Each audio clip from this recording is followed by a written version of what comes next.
Hi guys, I'm Mike and this is F1 Fanatics.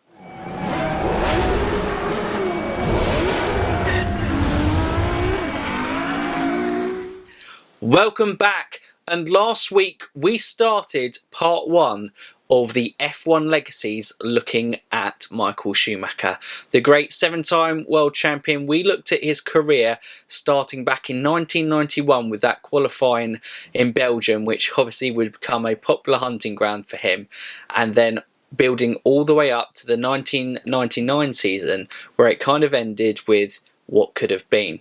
But we are back here today with Rob to kind of get straight back into it. But here is Michael Schumacher's legacy. So Rob, welcome back. We split. We're part 2. We've had a nice little break to kind of go away and relish after our very good chat last week out. How are you? Yep, very good, thank you, mate. Thanks for having me back on. Yeah, very excited to talk about the golden eras of Michael's career. Yeah, absolutely. Absolutely. So we finished off with that kind of. We argued, I think, last week that you could argue between 95 and 99 was maybe prime Schumacher years in terms of the performance he got out of the car, but in 2000, well, we'll get into that. But it was the start of what, for a lot of people, I think defines Schumacher. That you now, whenever you say Ferrari, you think Michael Schumacher. And so, yeah, 2000. And I mentioned it was the start of the trilogy in 1998 between himself and Mika. And 2000, for me, probably the best year of the rivalry. I mean, I think I said it last time. I love 1998. I just love that season. I love the battle. I think if you're talking about the two, Hakkinen and Schumacher's on-track antics against each other, if you will, then yeah, I would agree that it's the defining season of their rivalry in terms of them going one-on-one on track. It's a great season for that. Yeah, for sure. Yeah, I agree with that. Obviously, it went down to the last race in 1998, and Schumacher would, well, he would after. It was the middle part of the season, I think, didn't he? He suffered 3 consecutive non-finishes, and Hakkinen came back into it and then won a further 2 on top of that before Schumacher regained control. But I think one of the highlight moments of this partnership during this was the Belgian Grand Prix, and an instant that I'm pretty sure that Hakkinen is still not happy about to date, where it was, what should we call it, hard racing, I think Michael would define it as. Yeah, I think that's the politest way to put it. Michael slammed the door shut so hard on Hakkinen at 200 miles an hour. I can understand why Mika was upset. So, I mean, whilst obviously I'd always want Michael to win a race, yeah, what Mika was able to do a few laps later, more than sort of like was, I guess, karma for Michael's probably very much on the line, probably maybe slightly tiptoeing over the line defence. I mean, it isn't so much the fact that he closed the door, it was the way he did it. It was so aggressive, so aggressive. But yeah, what a battle that is. Yeah, it's Spa. It's great. It was such a brilliant battle, and it was just the wheel-to-wheel racing. And I think we'll probably say Hakkinen was Schumacher's greatest rival in his career. He was the Hakkinen was his Prost to his Senna, if we were to make some sort of comparison like that. I think that was the fiercest rivalry. Obviously, not being within the same team meant that they probably weren't at each other the same, but I could imagine if they were in the same team, it certainly probably wouldn't have been as amicable as it was come the end of it. But that Spa battle was so brutal between. I would always describe Hakkinen as the more honest racer out of the two, and Schumacher was one where we already discussed last week that he was very much prepared to push that boundary to the absolute max, sometimes crossing it to secure victories. Yeah, I mean, when you make the point that Mika was the more honest racer, I would agree with that. I think that's a fair way to look at it. That doesn't always mean the better driver, as evident. The ones who are the most ruthless, both on and off the track, happen, most of the time end up being the most successful. And that's obviously clear as to what happened between, how their two careers panned out. But I mean, you're dead right in that Michael would tiptoe the line more often than not. Hakkinen was more kind of almost like a more all-rounded Damon Hill, in that he kind of went about his business in a much more gentlemanly way. But yeah, it's an awesome battle at Spa. Yeah, I mean, I'm not sure if the whole race is available on F1 TV, but if you listening to this haven't seen that battle, it goes on for ages and ages, and it all leads up to this epic overtake with 3 laps to go. It's awesome. It is a brilliant battle, and it's one of the kind of highlights, I think, of the rivalry. If you do a clip of that Hakkinen-Schumacher rivalry, it certainly is between... it certainly is one of the clips that often gets used in that battle. And the full race actually is on F1 TV, because is it? we will be doing a classic race review of it in a couple of weeks' time. So good stuff. That actually might be the one that comes out maybe the Sunday before this. So yeah, it might have actually been yesterday that we did that classic race review. So if you haven't gone and checked out the classic review, then do that, and obviously go and check the race out. It's a great race. Yeah, Spa always throws up, especially at this time, for exciting, interesting races, and just this was 2 titans of their time, just going at it, hammer and tongs for the whole race, and building up to this. Yeah, like I said a minute ago, just amazing finish between the two. Absolutely, and Schumacher was already on the stage of developing records in 2000. Well, obviously, we in hindsight that we now know that was the start of the journey that would mean that he would break pretty much every record going within the sport. But it's the Italian Grand Prix, so that was obviously a great on-track battle, but the Italian Grand Prix in the press conference afterwards, where he equalled Ayrton Senna's number of wins and 41. And what did you make of the emotion that he just kind of showed and broke down in that press conference? At the time, I was only a kid. I kind of thought, why is he crying? Because I didn't really truly understand the emotional gravitas of the whole thing. Over the last 20 years, I've gone and really kind of thought about it. It's something that I've thought about, quite a few times over the years. And Michael, we don't know how Michael handled Imola 94. This is just purely my interpretation of it. Please don't think I know anything about what was going through Michael Schumacher's head about what was happening. But he was the one that was chasing Ayrton Senna and, racing him hard. And Senna then went off and had his accident and tragically passed away. And Michael took over that mantle. I almost feel like there was almost a slight guilt in the fact that he was the one that was pushing Senna to, potentially make a mistake that ended up taking his life. So to Michael to reach that sort of level in terms of race wins, probably thinking he wouldn't make that sort of achievement.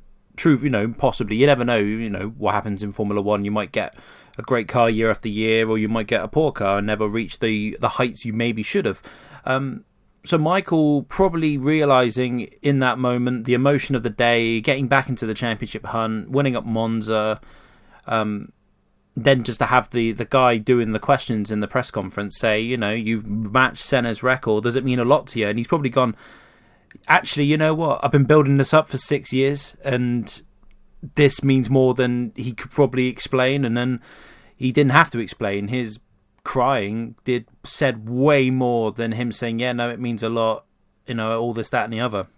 And I think it's excuse me, I think it's an important moment in Schumacher's career, not in the same way of winning races and championships, but Michael still had this reputation for almost being robotic, not in terms of the way he spoke and the way he acted, but he was just so sort of mechanical in the way he went about his business. He was so good behind the wheel of an F1 car. He was very almost devoid of emotion except euphoria when he won. So to see such a vulnerable Michael Schumacher in this moment crying in front of the world showed that, hey, this guy, whether you like him or not, is a human being, and he was more than able as like all of us to show his emotions in such a way. Yeah, I think for me with Michael, obviously I have the benefit of, like you, a child of when he was actually dominating the sport and his main time within the sport, so not really having that full understanding, so only really looking back in hindsight. And he always came across, just in what I've seen, as he always had it as quite an emotional person, and more so than I think he was willing to show, especially in the few years prior. I think he maybe took a turning point after he broke his leg, but yeah, he was always an emotional guy. I'd agree with that. Yeah, and the podium celebrations we spoke about before, I mean, even more, they become exuberant in this Ferrari time. And, it was... Yeah, I think it's incredibly moving, I think, to see someone open themselves bare to the public, that they can control it. And actually, that showed the respect between Mika and Ralph at that time, because I believe the way that they both responded to it, of just going, we've got to stop this press conference. He needs a moment. We can't just keep filming a guy breaking down on television. That's no good for anyone. And he clearly needs a moment.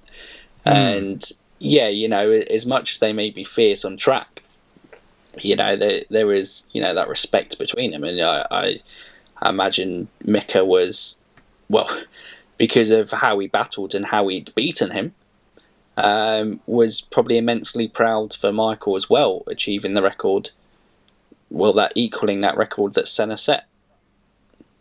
Yeah, possibly. In terms of being proud that Michael had done it, I suspect Mika would rather it was him, obviously. Naturally, always they would say that, yeah. But you know what I mean. I've always got that impression. I've always got that impression with Mika, though, that he probably saw the bigger picture more. He always came across as quite an intelligent man to me, and that bigger picture would have seen it to him. I totally agree. Yeah, no, I totally agree. And you're right that they off track. There's really reasons why their rivalry was always so well received, and it's still 20 years later. It's still so revered by fans like me and you. Because they did have this respect. I suspect they actually got along with each other quite well. They're probably not going around each other's houses for dinner and all the rest of it, but at the racetrack, they probably are very, very friendly with each other and get along really well. So yeah, to see, I suspect Mika was he was at least happy for Michael that he was able to do it. And yeah, you're right with the way that Ralph and Mika handled the situation in the press conference, with the guy literally insisting on asking questions. Still, he's the guy. I feel bad for the guy doing the questions. He's thinking, "Oh God, I've still got a press conference to try and run here." But he's clearly not getting the message of, "This isn't the time, lad. You need to stop asking questions. No one wants to do this at the moment." And yeah, I think especially credit goes to Ralph. I mean, he basically takes over the whole thing.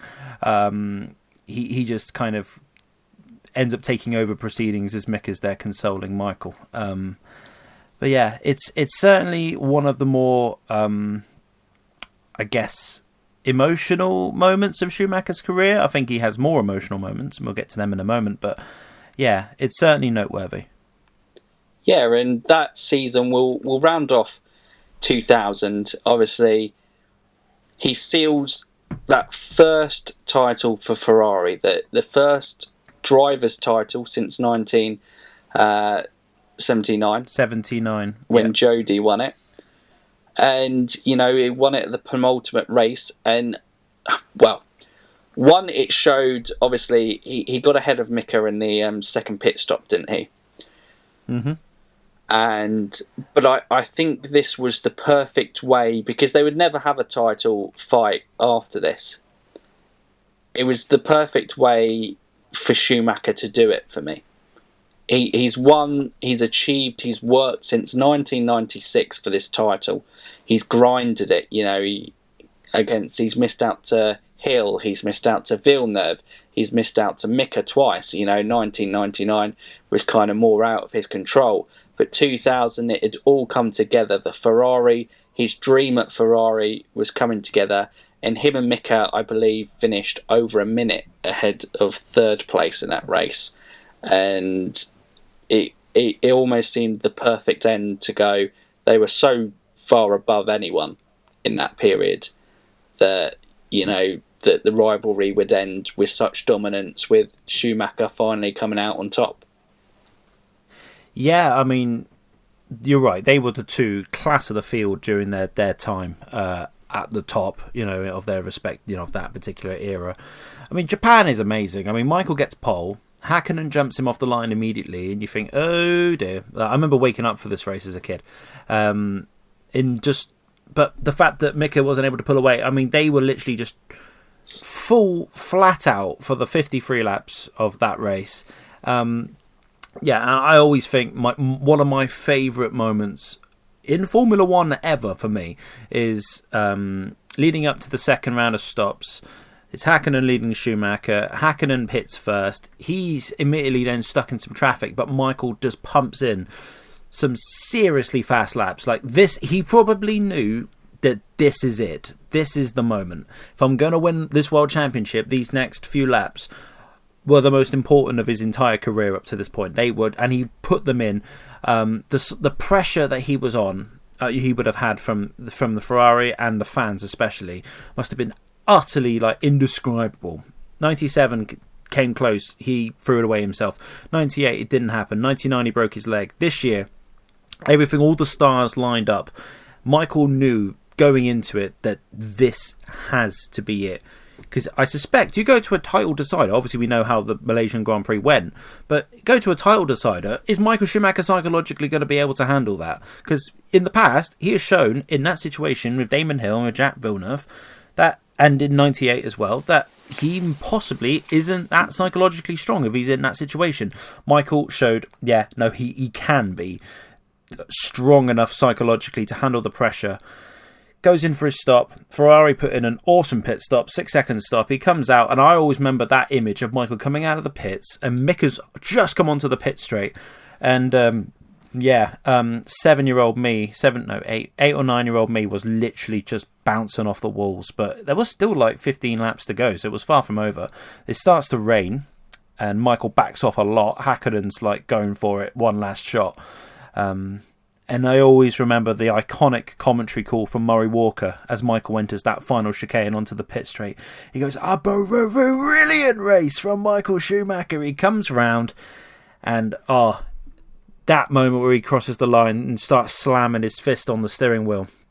That is 5 years of built-up frustration, emotion, and the pressure of being in that situation, just releasing all at once. It's glorious. It's one of, if not the best moment of Michael's career, and in Ferrari's history, to be honest. They'd waited over 2 decades for this. I can't even imagine.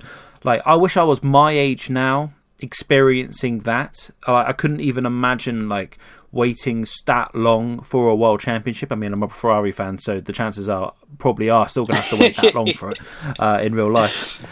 Come on, Charles, you can win us a championship. If Verstappen gets round to it, I imagine it might be a similar feeling to what kind of those type of fans might feel in the end. I'm sensing there, he's but it's just, but Japan is just amazing. It's a wonderful race. What Michael always said, it was his best race. It's something that gives me goosebumps now. Even 20 years later, I still get goosebumps, going back and watching the footage, and Michael on the podium celebrating. You'll never see Michael more genuinely beside himself with joy than that. And he always was very happy when he won a race. So, Yeah, an iconic moment. I think it's truly. even though the records were to come, it's probably fair to say that this is the one that meant the most. The first win there, he almost wasn't expected to do the first one at Benetton, but he wanted the Ferrari one. I think everyone wants to be a world champion, but this is the one he really wanted. And it was funny, I think last episode you said, in talking about the 97 incident, that he is sometimes a guy who doesn't perform under pressure. And for me, this could almost be seen as a turning point, because he would deal with the pressure, sealing this one and getting it over the line, putting in those laps so that he would get ahead of Häkkinen on those second round of pit stops. I think this was a defining moment that would lead to the dominance that would come for the, obviously, next 4 years. Completely agree. Yeah, I mean, that's what I was getting at a bit earlier. I was like, yeah, he this was a moment where he showed, actually, you know what, he can get it done when it truly mattered, and maybe there was some slight question marks over whether he could handle the pressure with his actions on track and everything like that over the years prior, when the push came to shove. Japan is just fantastic. I mean, yeah, it is the defining moment of Michael's career. It changed his life. It changed Ferrari forever, because look at what was to come. It started the snowball effect of just one of the greatest run of dominance in motorsports history. It's just, yeah, it's very important to F1's history, is Michael winning this race. Absolutely, and like we said, it will kind of set up, and it's an interesting one how to tackle these next 4 years, because I would argue that 3 out of the 4 were fairly convincing in their way that they would won, and 2001 and 2002 certainly are. But there are certainly, I think, some moments to mention within that in terms of being quite a family man, Schumacher. The 1-2 in the Canadian Grand Prix. I think that was a very special moment for him. I mean, in a way, it was quite nice that Ralph won that race. I don't know. If Michael had won it, it would have been just another Michael Schumacher victory. But the fact that Ralph battled his brother so hard and on the day was just genuinely better than him in a straight fight, yeah, it showed that, you know what, Ralph is actually a hell of a lot better than just being Michael's younger brother in the shadow. That Ralph actually had a true ability in a Formula One car, and I actually think he was slightly underrated across the length of his career, to be honest. Ralph Schumacher, he was good. He was a good driver, just obviously very much in Michael's shadow. Canada's cool. And then I'm thinking other races from 2001. Malaysia, the beginning of the season. Where he is leading, and both he and Barrichello go off simultaneously as it starts to absolutely bucket down. Then the two Ferraris are stuck in the pits for about at least a minute and a half, whilst they're trying to sort it out, having an absolute mare. And both, like, Michael's like way down the order. I think he's like 11th or 12th. He's around that region. But he fights through the field and ends up very quickly, really, taking control of the race and wins it. And considering what had happened and where he was after just 5 laps, it's a great, amazing comeback. And it does kind of go unmentioned when you look at great Schumacher comebacks. But then again, that was just another example of Michael being truly superior to everybody in the wet. Yeah, and I think it shows the confidence that he had in those changeable conditions, and also the confidence that he now had at Ferrari. He knew he had the car, and I think any great driver you put across the history of Formula One, once the greats knew they had the car, the performances came because there was almost that untouchable feeling from it, I would suppose, and that they believed that they could do the impossible. Yeah, no, you're right. People always will argue, would this person have done this if they didn't have a better car? And I figured, well, end of the day, the best drivers end up in the best car. And Michael had worked. He'd gone from the best car at the time in 95 to Ferrari, which wasn't, probably the third best. Spent 5 years building up to a position where actually, you know what, this is the best team. He had built that team around him. Ferrari had got their mojo back, truly, and they were now the dominant force in terms of going about their, making their cars, and the reliability of their cars around this time was just absolutely incredible, really. It all just lined up, and Michael, yeah, you're right, would have had such confidence, both in himself and in the team and in the car that he had been provided. And yeah, he in the next few years he would go on to perform like genuine magic in it and be so good. And I suppose the only last point on 2001 before we move to 2002 is breaking Alain Prost's most career wins at the Belgian Grand Prix, and it almost feels fitting with Schumacher that it was at Belgian that happened. I mean, there's still plenty of more things coming up in Michael's career where it was at Spa. It always happened to be at Spa. But yeah, no, it did seem fitting. 10 years after his debut in 91, he goes on, takes his 52nd victory, becomes the most successful driver in terms of race wins ever. I mean, that was a record which even just 3 or 4 years earlier, you ask, will someone beat Prost's record in the next 10 years? You're thinking maybe, but no. I mean, we're now at this point where is Lewis Hamilton going to beat Michael's record? Probably. And that blows my mind, quite frankly, that we're actually going to be in this position where that is a genuine conversation we're going to have, or are having at the moment. It's a genuine possibility. Yeah, Belgium is a massive, place for Michael in terms of his legacy. And yeah, getting that 52nd win done at Spa in a dominant way as always in around this time. And obviously he won the championship back in Hungary. I mean, the year after he'd win the championship even sooner into the season, but to have the championship wrapped up by like midsummer just showed just how good he was and how good his team and the car were. But it would get even more dominant. Yeah, I mean, 2002 for me, you could probably, if you sum it up in one word, would be records. And that would be, that went on to win, equaling Fangio's record. Ferrari won 15 out of the 17 races. I believe he broke his own record that he shared with Mansell with 9 race wins in a season. Mm-hmm. I believe it was the consecutive wins at the start of the season where he got 6 as well, I believe. And look, He finished every race on the podium for an entire season, which is just mind-blowing. Think about that, as it doesn't happen even nowadays. Like, to finish, that's how bulletproof he was and how bulletproof his car was. 2002 is not his best ever season. I still think maybe it is, because he got it wrapped up so quickly.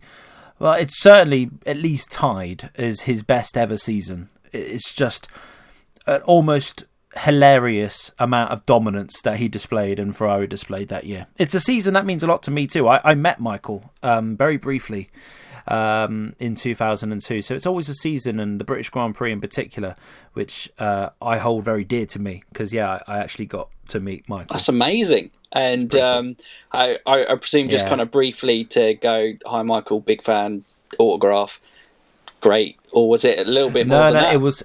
I was 11 years of it. I was 11 years of age, and we had literally spent.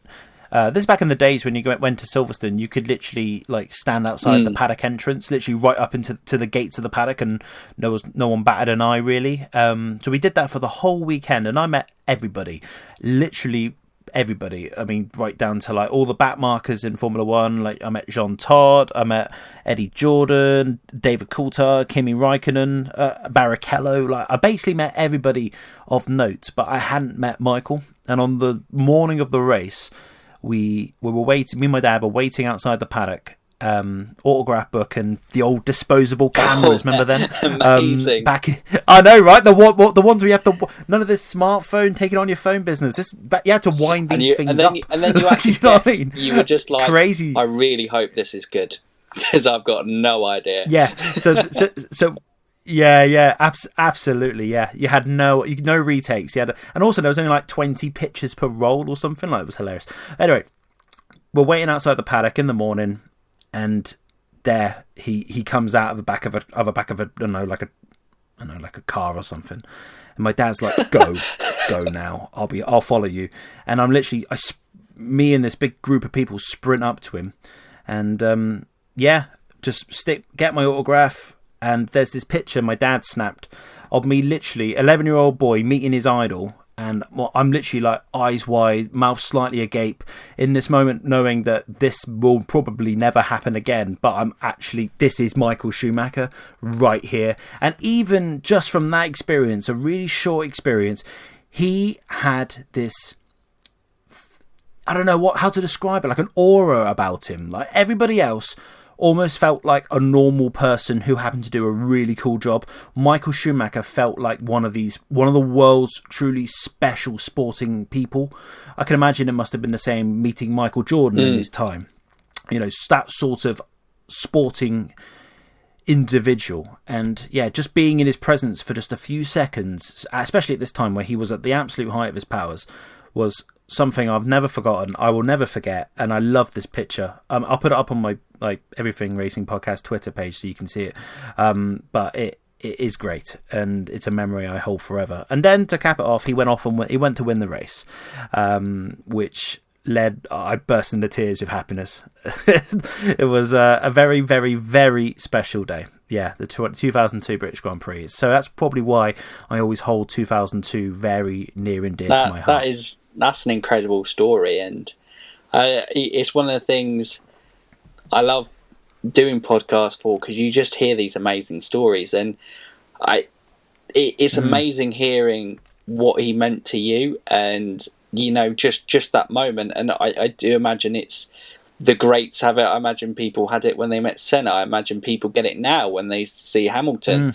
You know, when you become that successful, there is an aura about you. Become, you know, even drivers had it in the paddocks in like the 70s and stuff, when Fangio would come into the paddock. Oh, and you know, it's crazy, and that is, we'll probably talk about this at the end in terms of I do think that's something that, you know, this generation miss and lose from, because I have no doubt in my mind that he would have still played a big part in the F1 paddock today.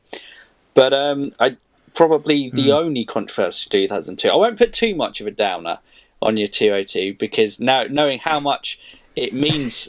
But we have to discuss what you're Austria. about to bring up. Yeah, we have to. We can't. Austria and the United States Grand Prix probably go hand in hand for me. Because obviously Barrichello overtook Schumacher right close when Schumacher dominated that race, and it almost felt like I'm sorry. An apology. There you go. Have this one. Have a free one. It almost feels a little bit like the Bottas had it, I think, this year with Hamilton. After Singapore, I think it was in Sochi that it happened. I might be getting that wrong. That was in 2018, where Bottas took pole, led comfortably, and then that's where the famous Valtteri, it's James. That's where that meme really kicked off. Oh, absolutely, yeah. And so that he was told to slow down, let Lewis through, and yeah. I think if someone is in a situation like what Hamilton was and Mercedes were, where they are truly in a battle for the championship, and it's not between your two drivers, you've got one driver who is very much in the hunt, and this other driver is playing a supporting role. And even though Ferrari and Vettel were not having a particularly great time of it and losing points hand over fist really at the time, Mercedes were right, I think, to make the switch, to maximise the points that they could get. They had world championships to win. It sucks, but if those points ended up being what cost Hamilton the world championship, then you'd turn around and say, well, why didn't they switch him? So Mercedes did the logical thing, albeit not the nicest thing to do. But yeah, sometimes you've got to be cruel in sport like this. But Austria is a totally different kettle of fish, because it was really early in the season, and there was just... It was the way it was done, I think, which is the thing that makes it a lot worse than Russia 2018. The way it was done, literally just over the line. It was... They were taking the mick out of everybody, really. Ferrari were. It was... The way it was handled was so poorly done. It's a disgrace. I've always had a bad feeling about that is literally Austria, the commentary as it passed the line. I rewatched it, when I was kind of going through some moments to bring up in the podcast, and I rewatched the passing of that line, and it's just the commentary's going, and Rubens is slowing up. He's slowing up. Are they teasing? That Michael will get close, but they'll still go across, and then it was like, no. And then I hadn't really heard a commentator call something a disgrace since James Hunt used it, not sparingly during his time in the commentary box. Everyone was a disgrace to James Hunt. among other things. But this genuinely was meriting of the word, like you said, disgrace. And it wasn't needed in this situation. Team orders, they never sit easy with me, but that's because I'm a racing fan. So, and you're a racing fan. We prefer to see drivers battle it out. But these are teams. These are teams fighting for the top prize. It ain't gonna sit easy, and sometimes being the honourable gentleman and winning things in the right way, it's not 1950s Formula One anymore. And certainly with a team branded in the image of Enzo Ferrari, they are ruthless winners. And it wasn't something unexpected from Ferrari, but that doesn't make it any easier to stomach. I completely agree. I think it's even 20 years ago, and more so now, is the way the world's gone. There's just so much money involved. And obviously there was a lot of money involved in the 50s, 60s, and 70s, etc. But at this point, there was so much money for winning that Ferrari knew in the long term that they wanted to win the World Championship, get it wrapped up and secure the money that comes from that, from sponsorships, from prize money, from all the rest of it. And they took the decision to, maximise their points where they could, because I think the only real rival to Michael in 2002 was Montoya, and Montoya wasn't having a particularly great day. I think he came third, off the top of my head, third or fourth. But it was just, like I said, I would argue, I'm not saying this excusing it, I would argue if Ferrari had turned around with 15 laps to go and said, right, Rubens, we're in a situation, we want Michael to win the World Championship for the team. This is back in the day where team radios weren't broadcast very often at all on the television feed. It might not have been at all back in 2002 off the top of my head. But Ferrari just went about it so wrong. I mean, the rumour was always that they threatened Barrichello. Look, if you don't do this, we'll sack you. He had just signed a new deal with Ferrari, I think, or was at least on the verge of a new contract with them. And you wouldn't be surprised if they turned around to Rubens and said, look, if you don't do this somehow before the end of the race, you're gone, mate. We'll get rid of you. Ferrari were a ruthless team. They still are to an extent, but back at this time, especially with Jean Todt at the helm, not a particularly nice team at all, really. And it was just wholeheartedly unnecessary to tell Barrichello to stop, essentially, on the line, almost, to let Michael through. It was not good. Not but good in fairness, it's another iconic image. For all the wrong reasons. I covered it on Everything Racing. I covered it on Everything Racing podcast, the story of it, and the way the story builds up to the podium, where literally everyone is booing like so loud, like it's just you can barely hear the anthems. All you can hear is the fans booing them.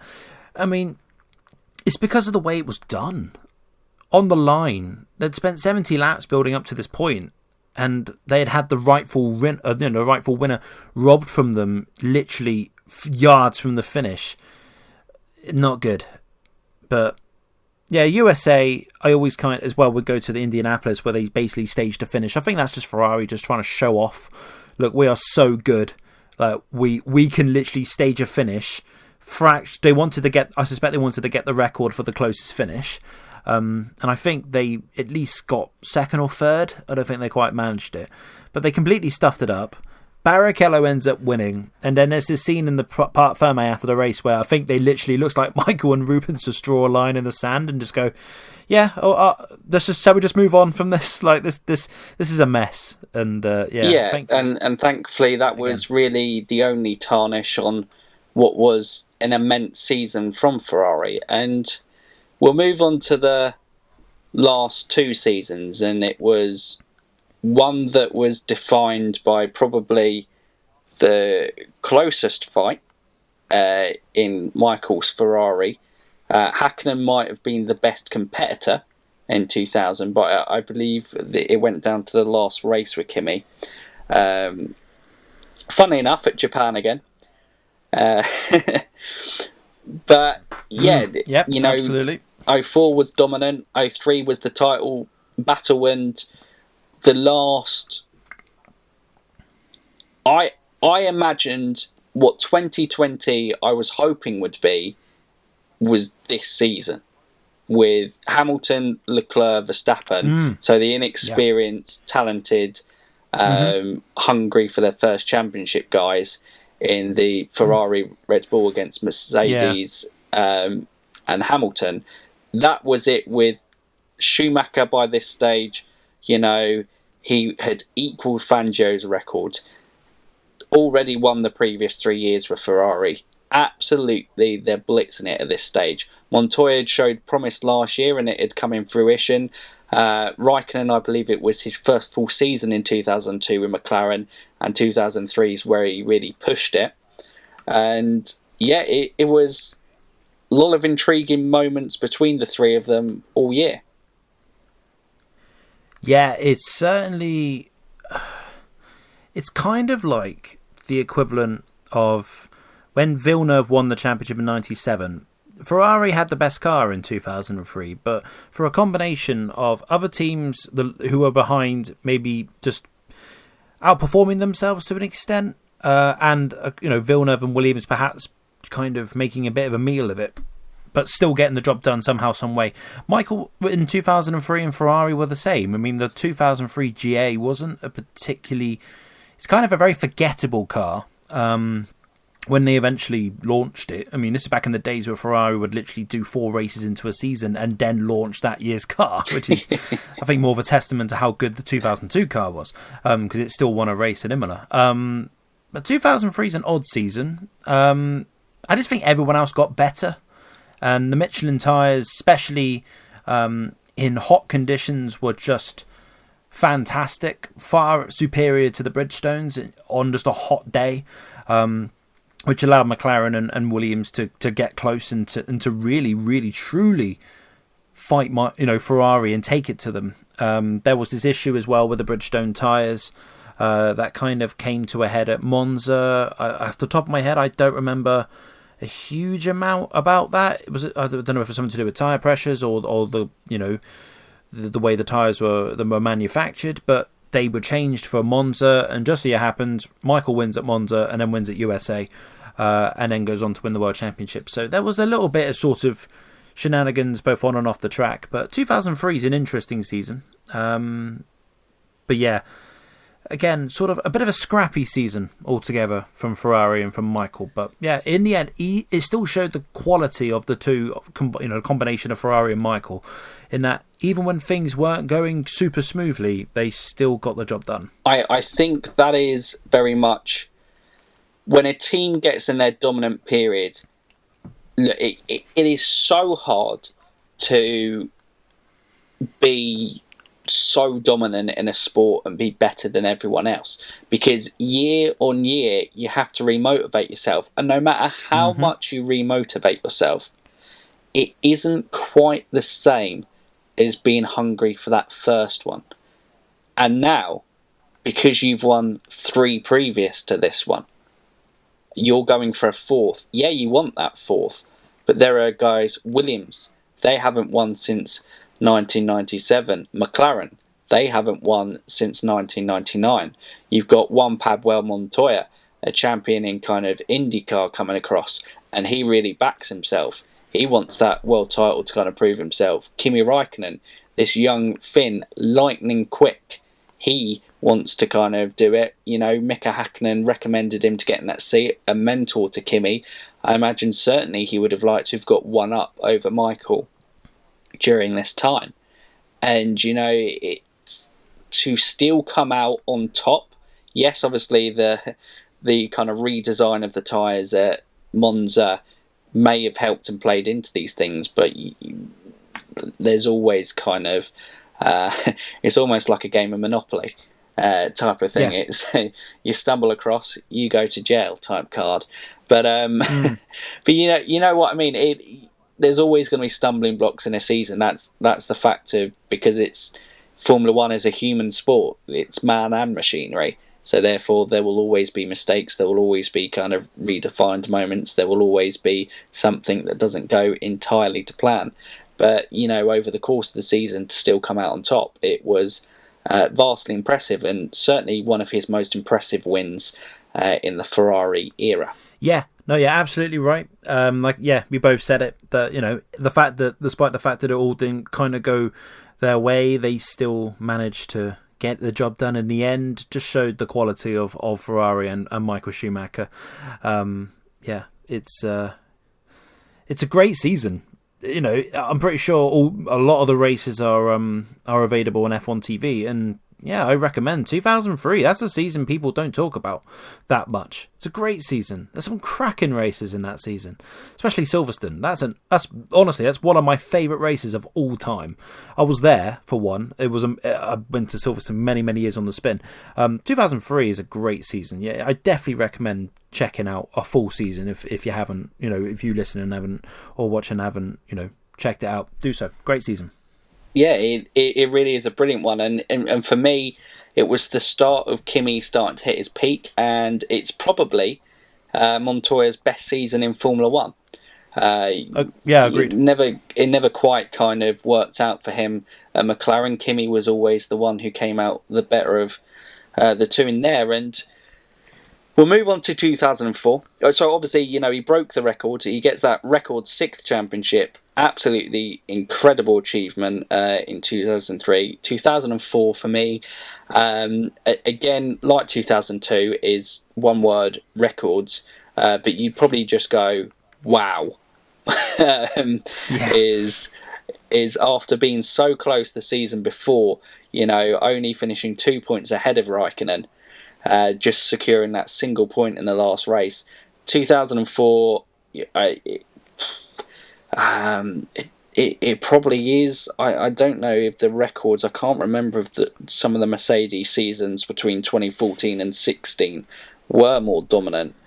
But I'm pretty sure Mercedes have the most, like, highest win percentage across the season. I think it's like 94% or 93% of, like, more than that, maybe 96%, something like that, of, like, that's how many races percentage wise they won across the full season.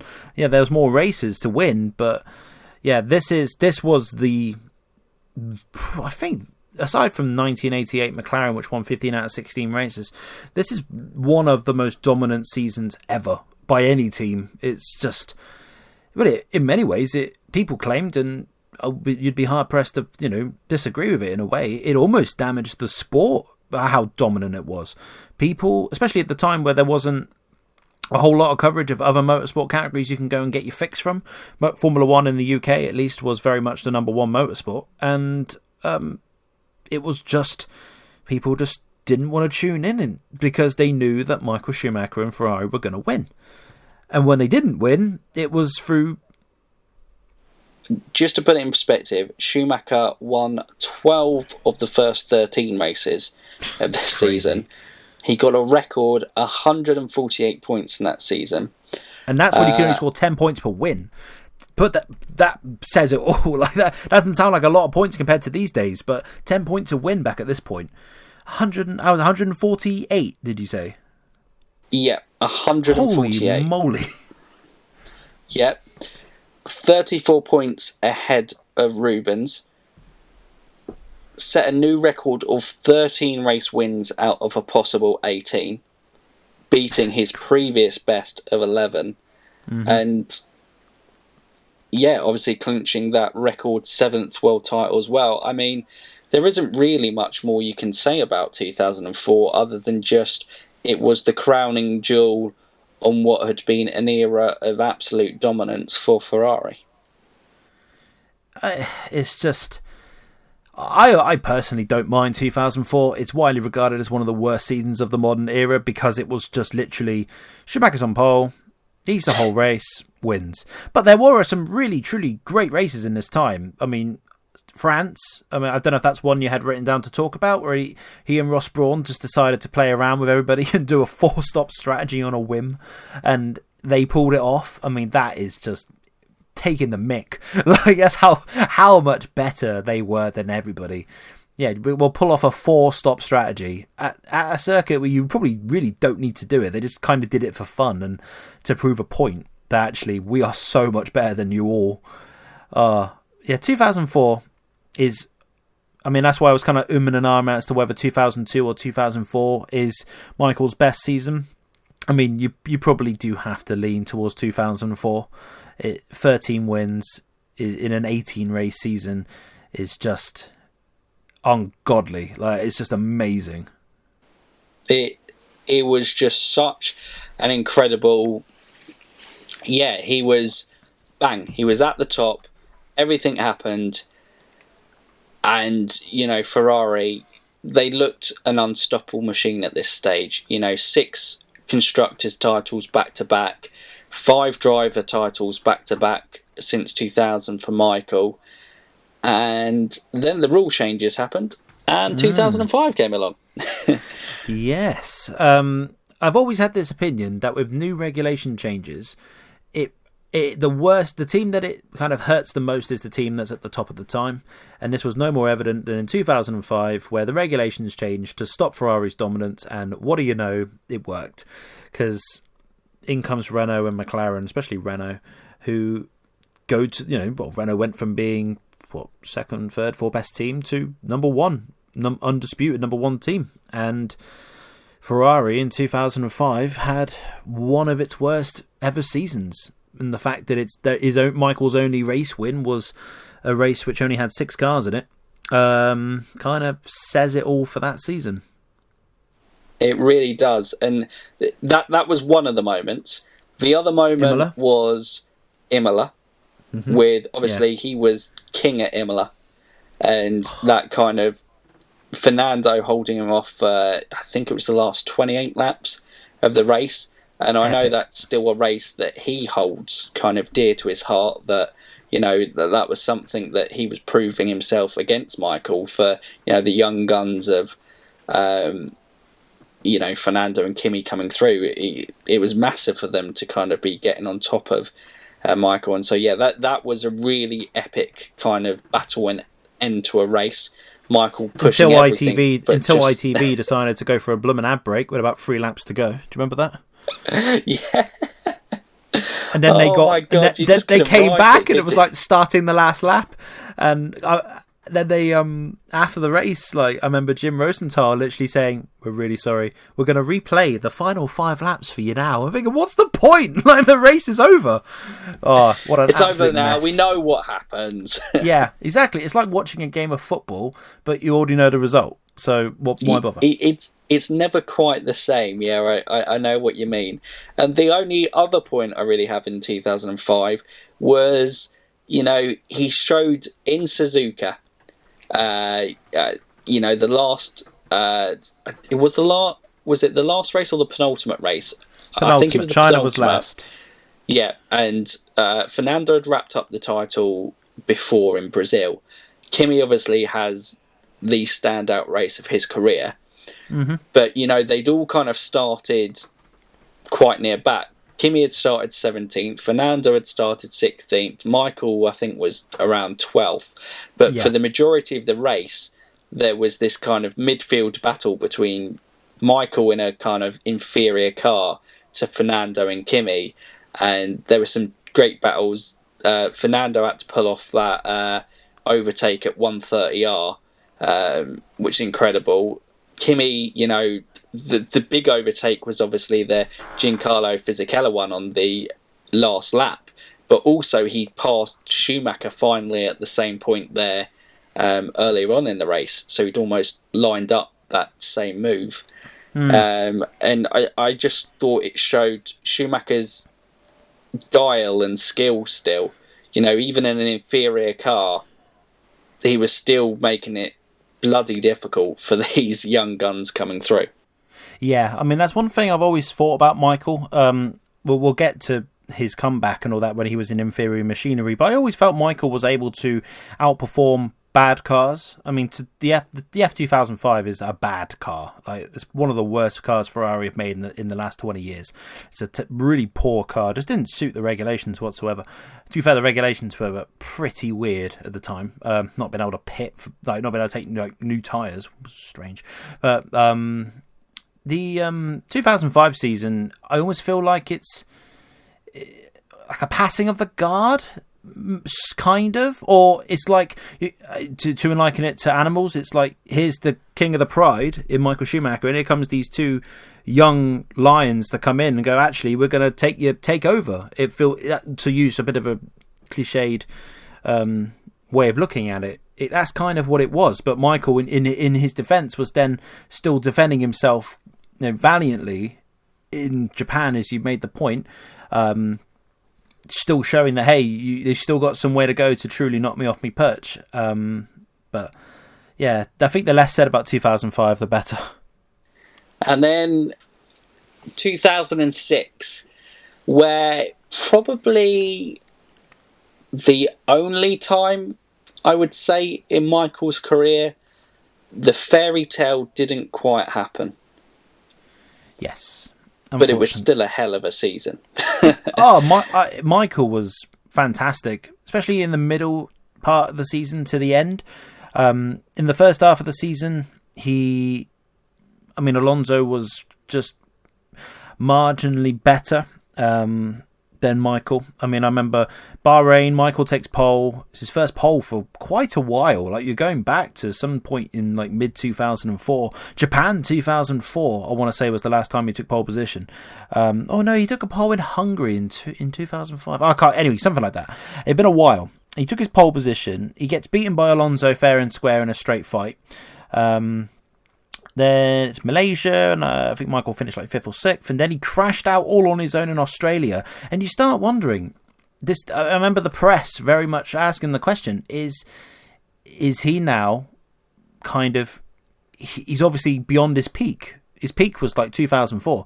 He's now on that steady decline. He then does to Alonso what Alonso did to him at Imola and wins there, and then wins at the Nürburgring, again in a straight fight, I think, with Alonso. And then we get to Monaco. Yeah. And so he gets pole in Monaco. He's stripped of that pole and starts at the back of the grid because... he parks his car. He parks it. It's just... there's no mistake. There's no lockup. He cheated. And he didn't even, have a parking bay. That's, yeah, where's have you paid your pay and display, mate? That's the real kind of crime here. There clearly wasn't a space there. And, exactly. It's that people where you look at the supermarket and it's on a busy day or something and they've just parked behind someone and you're just going, what are you doing? That was Michael Schumacher at Monaco. There's a lot worse things you could say about Michael that day. I remember... back at a time where I would defend Michael to the hills, but I remember just turning around to my family and my friends and that who say, what was that about? And I'm like, I don't have a defence. He cheated. It's so bad. It's embarrassing. It's just, in a way, it's worse. It's at least as bad as the other two major moments in his career. I've covered it on the podcast, and I just don't. It makes me really sad. There was no need. And again, it proved my point that when the going really got tough, psychologically, Michael couldn't always handle it. He did certain things. He overstepped the line because psychologically he truly couldn't handle the pressure of the moment. He's fine for pole at Monaco. He desperately needs to get pole. Though Ross Brawn since said that he actually thinks that Ferrari, even with second, would have won the race because it was the race car was set up brilliantly for the race, and then obviously Michael's comeback in the race would show actually the car was an awesome car. Obviously making his way back to fifth. But yeah, exactly. I think with this is you got it. 2000 was that key point that he would then go on and pressure. I think 2005 and those rule changes rocked Michael's confidence in Ferrari. It not after being almost invincible in 2004, 2005 was like, I don't think we're the best anymore. He would obviously probably never openly admit that, but internally within himself, he knows. He's been around the sport for, over a decade now. He would know that he'd go, and he'd also go, I'm maybe, like you said, maybe on this kind of decline. I mean, the funny story is he probably would have gone on and after the retirement won in 2007, probably 2008. Yeah. Well, who knows? Yeah, no, you don't know these things. Ifs, buts, and maybes. You certainly feel he might have capitalised on the drama in 2007. That's for sure. Yeah, but yeah. No, I think you're right. But I think he knew, and that's why he announced the retirement. Obviously, Italy was because I think he was like, I want to be remembered at really the top. I think I might be able to do it this year, but even if I don't,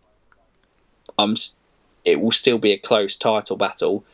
He couldn't. I'm not sure if he felt he could guarantee going out near the top, and I think was proud. At this stage, obviously, of his career. Obviously, we know he comes back in 2010, but this guy is the most successful person in F1 history. I think he wants to go out on top. Yeah, I think you're right. Also, I'll raise the point again. This is purely speculative, but I mean, people have always kind of sort of said Michael was slightly forced out. Ferrari wanted Raikkonen, and they couldn't get rid of Massa. So I suspect there was probably a little bit of a, well, what we going to do about it kind of thing, and Michael's kind of almost gone, all right, well, I was thinking about it anyway, so I might as well go now. But then the announcement came after winning at Monza. Still, because of the announcement itself, makes that one of the most emotional wins in his entire career, if not, maybe the most emotional. I remember being a teenager and spending most of 2006 knowing his contract's up, thinking, is this it? Is this the last time we're going to get to see Michael Schumacher, race anymore? It had been such a big part of my life for like nearly 10 years. And yeah, then he actually does gives the announcement. It broke my heart. Like, it just it was hard. It's not a good memory. Not a good memory, that press conference. And it still makes me sad even now. Because whilst there's obviously the sense of being proud about it, and that, the man who completely personified Formula One for over a decade and maybe longer than that, he wasn't going to be around anymore. Formula One, it was like Michael Jordan retiring in the NBA, and like obviously the recently tragically passed away Kobe Bryant in the NBA. Like, these are the true titans of their sport. Going out, that sport will be forever changed, and that's how Michael's retirement felt to me, and to I suspect millions of people around the world. But he no doubt wanted to go out knowing that he could still do it, but God, I wish he'd stayed on. 2007 would have been epic. It would have been, and I just think, you're right with Michael Schumacher in terms of it. It is that sad, but I think it's that realisation, even if you weren't a Michael Schumacher fan, you've seen a once in a generation talent, and it's like a good TV show. You never quite want it to end. Yeah. And I think we'll all feel. I think anyone who isn't a Lewis Hamilton fan, I'm not his biggest fan. I admire him hugely as a racing driver, but I wouldn't say I'm a Hamilton fan. But the day he announces his retirement, I will be sad, because I love great drivers who are just good at what they do, and to know that we aren't going to get to see this person do it anymore will be sad. And when Hamilton does announce his retirement at some point, yeah, I think like millions around the world, in a similar way that they were when Michael announced his retirement, will be sad about it. We will be seeing a once in a generation talent hang it up and call it a day. And that's sad, no matter what sport you follow, I think. Absolutely, because as much as you hope that there's talent to come, and there is always a way, and you've got a 70-year history of Formula One to prove that top talents and top drivers keep coming through. After Lauda, I imagine no one thought that someone like Senna would come along, even with kind of Prost coming. I don't think they'd imagine getting Prost and Senna together and not teammates together as well. Yeah. So sport is a wonderful thing, but what I think a lot of F1 fans will be devastatingly sad, but at least the next generation has come through in terms of the Verstappen and Leclerc, and you never know what's quite going to happen, but it certainly looks like the sport's in safe hands. But with Michael, it's sad that it ended the way that it did. If he had lost to Fernando fair and square, then I think it would have been more acceptable. And this is coming from a guy who's a fan of Fernando. I completely was with Fernando, celebrating. He secured a second world champion in terms of that. But the way you do it, and the way that Michael would come back that season with the engine failure, the first engine failure, I believe, since Germany 2002. 2001. Oh, sorry, 2001, yeah. Germany 2001. It was the first time he had had a mechanical failure in a race for 5 years. And it happens in Japan. He's leading the race, and he's on his way to at least a title decider in the advantageous position. I remember waking up for that race, goes to an ad break, comes back, and they're showing the replay of Michael's car blowing up. And I remember, honest to God, watching this, not knowing that something had happened, obviously, because they didn't really have, the technology we have today. But I had this gut feeling, I think something bad's happened. I just had it in my gut. And then, literally the first thing you see is Michael Schumacher's car has failed for the first time in half a decade. Oh, devastating. If it has been beaten, you're right, in a straight fight, it's a different situation. But to lose it from not his own fault is just, and that's probably one of the reasons why Michael wanted to come back, because he truly didn't get what he felt was a fair crack at it. Obviously, it'll turn out pretty horribly in the end, but at least we got that epic final race in Brazil where he didn't win it. He didn't win the race, but he showed everybody, hey, you know what? I'm still the man. It doesn't matter that I'm no longer here. I'm the man. You got a long way to go to be as good as me. But and a decade at Ferrari. 5 world championships for himself in that time. 6 constructors world championships for the team in that time. And that would really kind of, sit well for the team.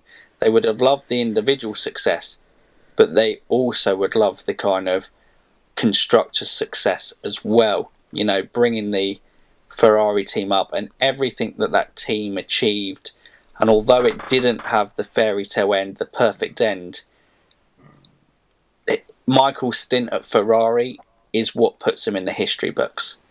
And 100%, yeah. It what defines him, and for me, whenever I hear Ferrari, I think Schumacher. And they've had some amazing drivers drive for them. But I always think Schumacher when I hear Ferrari. And that's what happens to our generation who grew up with it. That's what happens for a lot of people who watched Formula One during that period. His name is forever associated with it. You know, his son, Mick Schumacher, now, it's yet to see what he will be like as a driver, what his talent actually is, and the heights that his career can reach or not reach. But his name is linked to Ferrari because his dad and what his dad achieved. And I think, you know, that's always incredible when a driver can do that with a team. Absolutely. Yeah. And it'll be the same with Hamilton. You think Hamilton, you think Mercedes. You think Mercedes, you think Hamilton. And it's the same thing. But 2006, although it kind of been the end of the Ferrari cap, wasn't actually the end of Schumacher in Formula One like we thought it was. He, after obviously Felipe Massa's horrible crash, he came back and helped the team out. And, well, he was looking to actually secure the seat, wasn't he? But he wasn't. He got advised by doctors, I think it was his back, wasn't it? That it was his neck. It was his neck. It had a motorcycle accident. Because Michael was a proper adrenaline junkie. He became like even more so in his spare time. Obviously, he had no racing obligations anymore. So he was doing all sorts like skydiving and all sorts, and he did lots of motorcycle racing, and he crashed them way too frequently. You should never have ever have gone on those things. And yeah, he did his neck in. Essentially, he broke his neck, I think. Maybe not quite to that extreme, but he definitely hurt himself quite badly. So that's what prevented the comeback to replace Massa. So at the end of the day, the 2009 Ferrari was a horrible car, so good thing he did, in the end, probably not, take that seat. But yeah. I was just going to say, I remember being really upset that the comeback didn't come on, but I do remember thinking at the time that this probably gave Michael a sort of like reignition of interest in F1, and that apparently is exactly what happened. Like that, him not being able to get in the car physically because of his neck is what spurred him on to recover, and then as you're about to start talking about, make the comeback. Absolutely. After the fairy tale season in that 2009 season, his old friend Ross Brawn gave him a call. Mercedes had bought out Brawn. They were starting this new venture, and he was asking Michael, do you want to help us on this venture? And after, I imagine Ross had probably spoken to Michael at the time around about that Ferrari, wouldn't he come back? And then he's got that phone call, and like you said, an adrenaline junkie. And I think, like we said at the end of 2006, and the way that it ended almost kind of feels, F1 drivers, and especially the ones I imagine who've been at the top, are always hungry for more. They always want that winning feeling, and he was hoping that it might turn out that way with Mercedes.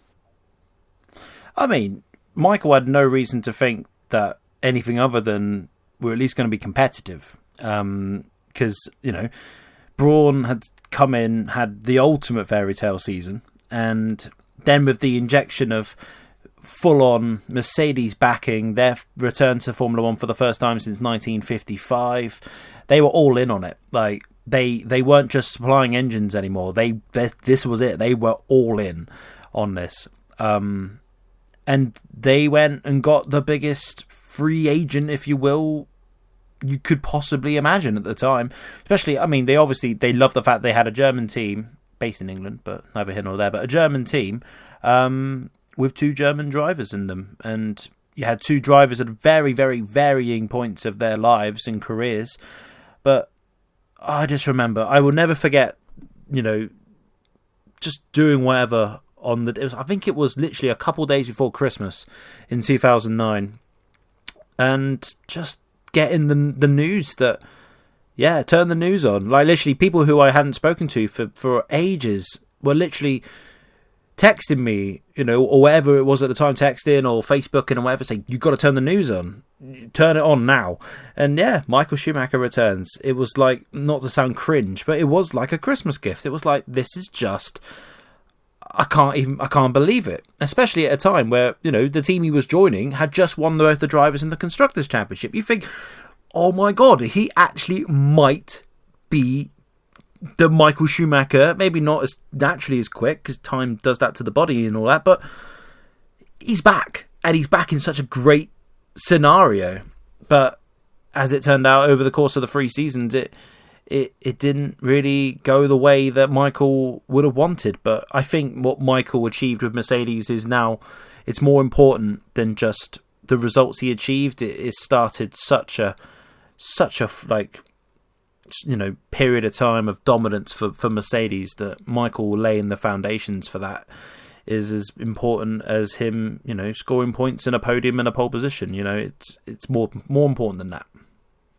Absolutely, and I think obviously we'll finally round off when we get to it, the podcast, of talking about this is of course an F1 legacy, and what we both think Michael's legacy on Formula One is. And I think the F1 fans within us are disappointed that the Mercedes at that stage never quite was successful. But you're right, it laid the foundation for the most successful team in Formula One history. And having Michael there, and look, he was, where Ferrari he was the driving force, at Mercedes he was but a cog in a machine. But he was an important cog, along with Ross Brawn, and Toto always references the impact that Michael had on the foundations of that team. And I think that F1 TV documentary about Michael Schumacher, they talk about how he was driving to kind of get money and get the support in. Although Mercedes had gone all in, they hadn't quite financially compared to their competitors, and to the likes of where Red Bull had obviously built this dominating car. And his probably one of Michael Schumacher's great foes was not actually one on track, but was actually the designer of Adrian Newey. Was one of Michael's greatest foes, probably in Formula One, because he was always building cars to kind of beat him. But yeah, it was sad it didn't work out. But from the last decade, and I did this video with Jazza a while ago, and it's one of my moments of the last decade was his pole position at Monaco in 2012. I mean, pole positions on street circuits always stand out for me, because the margin for error is just, though, especially Monaco, a pole position at Monaco is electrifying for me. And I know, obviously, a bit like the what was it, the 2000 pole we spoke about at the start of this podcast. Well, that seems a long time ago. We've had a fantastic chat in between them. But he would go on to start 5th, I believe. Was it engine 6th? So he got a 5-place grid pen for colliding with Bruno Senna in Spain. He gets pole and then starts 6th, and his pole lap at Monaco is spectacular. Not gonna lie to you, I cried. I cried. I was so happy just to see, even if it's not going to stand, and even if it won't count towards his overall total of poles, 68 in total, should have been 69, but whatever.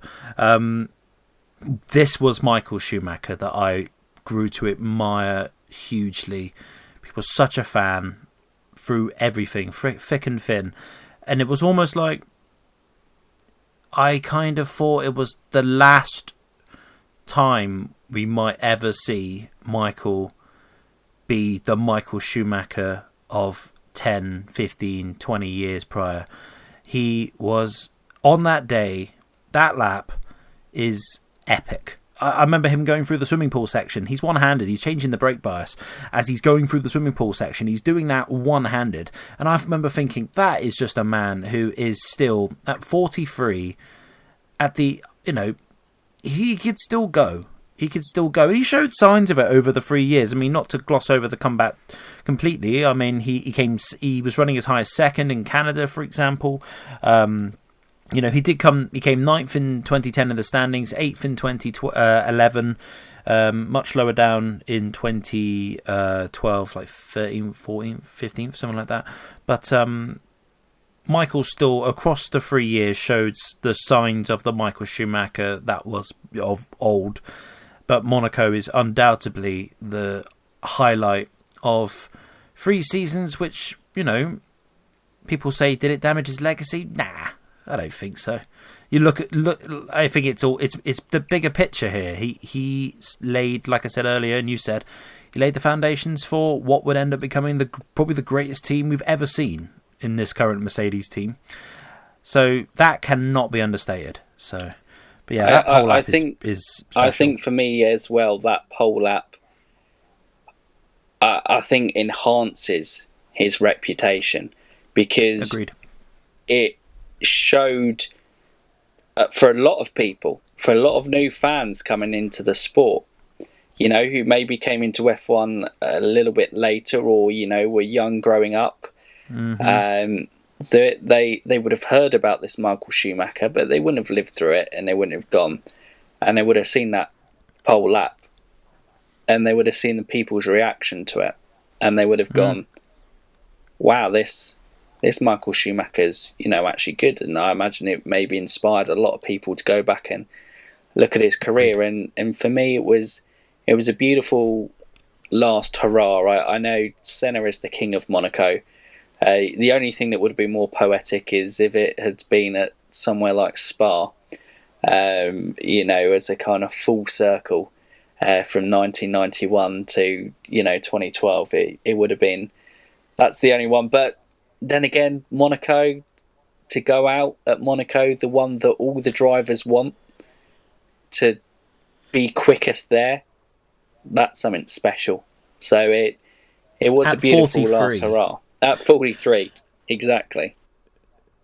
Unbelievable. Yeah, special. And like I said, fans like me and Schumi fans who'd been through all the great times, but then, in 2010 through to 2012, going through the not so great times with, the comeback and all that, to get that moment of, screw it, it was worth it. It was worth it. That was worth it. To just see Michael get the pole in the way he did, in what was, just off the top of my head, at least the 4th, 5th best car, to do it around Monaco. Isn't just about the car. That's the man in the car. That's the driver. And Michael on the day, way older than most drivers on the grid at that point. Yeah, he still showed. Still got it, guys. Still got it.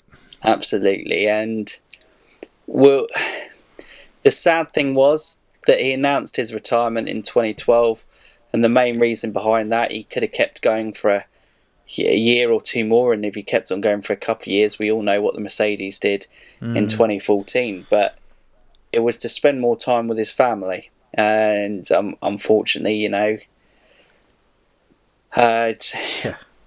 had in less than a year, he had that skiing accident that since then, none of us have seen Michael Schumacher publicly since then. I alluded to it earlier in the podcast, and I'll mention it in my legacy of what I thought of him, but I feel it's something. The main most important thing is I don't know what his state is, and we never truly will know. I believe that, but I hope he's in some form for his family to still appreciate Michael. But it's that's the first and foremost, that Mick and his daughter obviously had such a life changing for their dad, who I imagine was such a proud. I remember at the end of 2006, he was talking about Mick getting his swimming award, and that feeling amazing about that. But it's family, how it's affected his family, but also F1, we've had great champions come back and come through, be a part of the paddock, and we've lost that. You know, Niki Lauda's influence on Mercedes. You very much feel like Schumacher would have been an influence at someone. Maybe he would have gone as an advisor to Ferrari and taken Seb under his wing, because him and Seb had such a close relationship as well. But we'll round this off, and it was an F1 legacy. And what was Michael Schumacher's F1? What is Michael Schumacher's F1 legacy to you, Rob? So I'm going to talk about it from him from an F1 perspective or overall, and then I'll talk about it from a personal perspective from me. So from F1, Michael Schumacher was the personification of excellence in a Formula One car. He just could do things in an F1 car that no one of his era could. Spain 96 is a prime example of that, where he could just take much inferior machinery and just be so much better than everybody else. He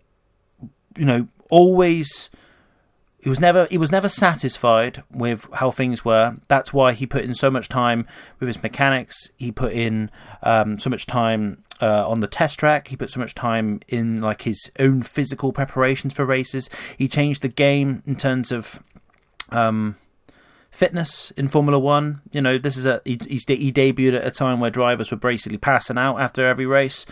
Michael would get out of the car without a bead of sweat on him, because he just changed the game. So in that way, he was innovative. He changed people's mindsets about Grand Prix drivers, that they weren't just drivers, they had to be athletes. And Michael Schumacher was very much, the first driver really of in ever to truly be an outright physical specimen, as well as a fantastic racing driver.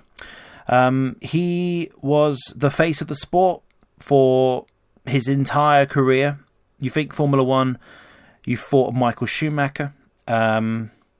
His story is that of someone who, like I said, never was satisfied with how things were. He went from Benetton to Ferrari, so to build that team up, to take on that new challenge, and look at what happened. He reaped the rewards, both in terms of success and financial.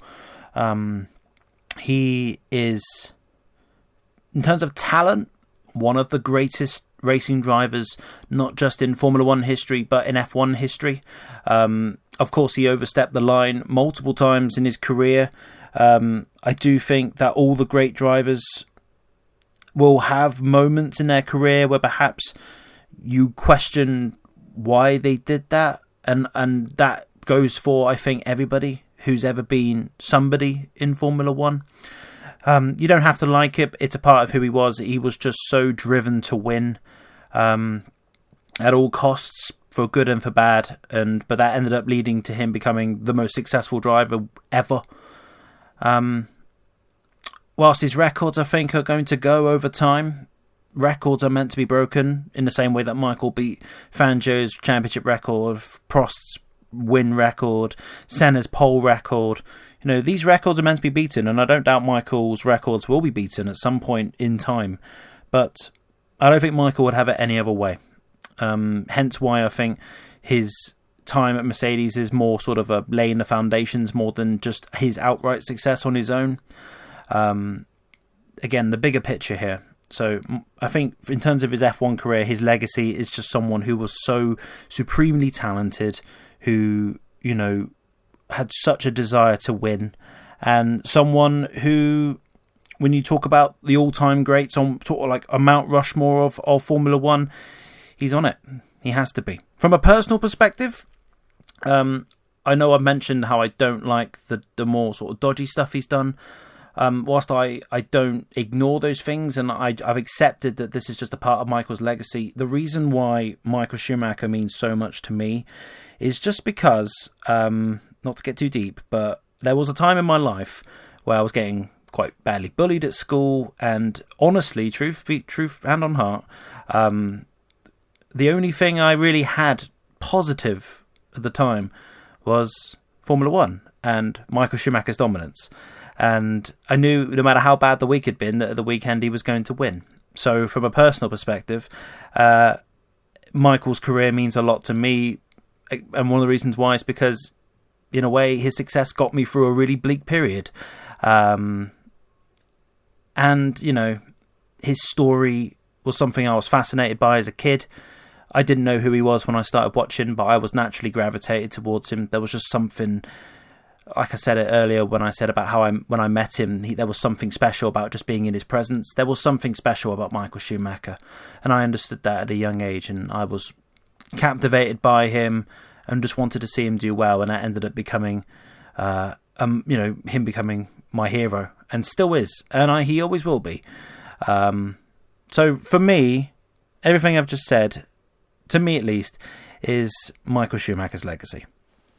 I think that is a beautiful way of summing it up, Rob. And I love the kind of distinction between sporting and personal. And, I think it's the ability that sporting heroes have to have a greater impact than the means of the sports that they're constrained within. For me, Michael, out of modern F1, I often say that I split them because I feel like they're different sports from where they went. But for modern F1, he has been the best that ever was. And the way that I define it between him and Lewis, where I feel Lewis has driven the battle in recent years very close, is for me, and as always, the matter of the greatest ever is always an opinion. But for me, Michael Schumacher, what he did at Ferrari, Lewis Hamilton is a massive cog in the smooth running machine of Mercedes. For me, Michael Schumacher built the machine at Ferrari. And that is my clear distinction between the two. From a stumbling giant, Ferrari hadn't got it right for so long, that constructors since 1983, that, drivers' world title since 1979, he did it. They'd had some brilliant drivers since then, but he was the one who took it, and not only took it in one title, they went on to dominate and be the most dominating team at that stage that had ever graced the sport of Formula One. And for me, also off the track, yes, you may, just his exuberance, his love, his passion for the sport, it was beautiful to watch, and not appreciating it fully at the time from being young, but now as a massive fan of the sport and just obsessed and enthralled in it, to see someone with such pure joy for the sport that I love is always amazing to see. His podium celebrations, the way that he opened himself up emotionally, the way that I just think of Michael Schumacher as a beautiful human being. And that's not like, in looks, although some people may be drawn to it in that way. But I know a few people that definitely think he's a handsome man. Exactly. But I mean as a soul. His family was at the core of what he did. He was such a family man.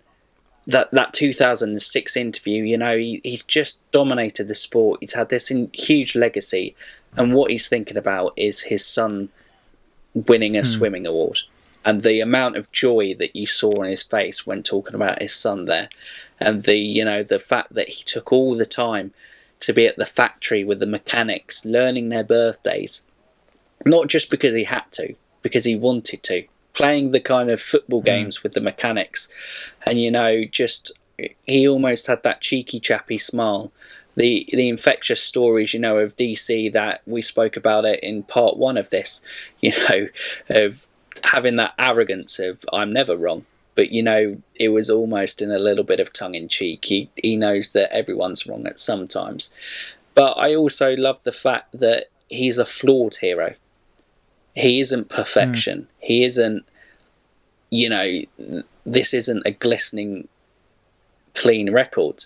He's mistakes. He's learned. He's exposed his mistakes to the world, but he's still gone on to be, as things stand, the most successful person to ever grace the sport of F1, and that is Michael Schumacher's legacy for me. Just, he will forever be cemented in the history books of the sport that we love, and F1 certainly was better for having Michael Schumacher a part of it. And I think if you can say that about someone, then that's the biggest compliment you can pay to his legacy, above all the performances that he put in and the joy and, entertainment. And, I had Jason on for an F1 Worldwide podcast talking about his love of Schumacher. And obviously, we've learned over this podcast of how much Michael meant to you, Rob. And, to transpire the sport like that, I think is something pretty special to do and is an incredible legacy to have.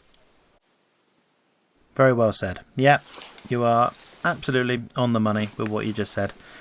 Yes, yeah.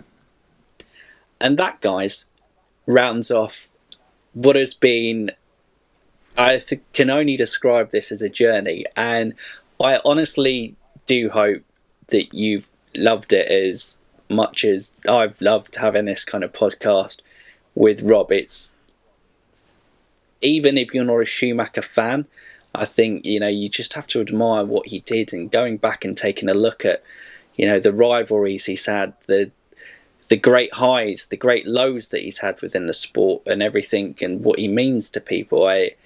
It's been great. It's been great to do, and you'll have this on obviously YouTube on the channel, but you'll also have it depending on what you kind of want to listen to, whatever you prefer, whether you're visual or just listen, and sharing this, because this has been a partnership, Rob. It's been a joint venture in terms of this, and it'll be on your podcast as well. Part 1 was obviously there, and tomorrow I'll release, you've heard mine and Rob, what we thought of his legacy. I've collated bits from the kind of F1 community of what they thought of Michael, and it shows that it was widespread, and you'll see in terms of that, and not everything was positive, but I think that's the overalling thing, was he was a great driver, and you can never take that away from Michael Schumacher. But Rob, thank you so much for, like I said, coming on this journey with me. You know what? It's been an absolute pleasure. Thank you very much for having me on. Going to plug you, absolutely. If you've not subscribed to F1 Fanatics, do it now. Great channel. So it was an absolute pleasure to be on it. And yeah, thanks very much. Much appreciated.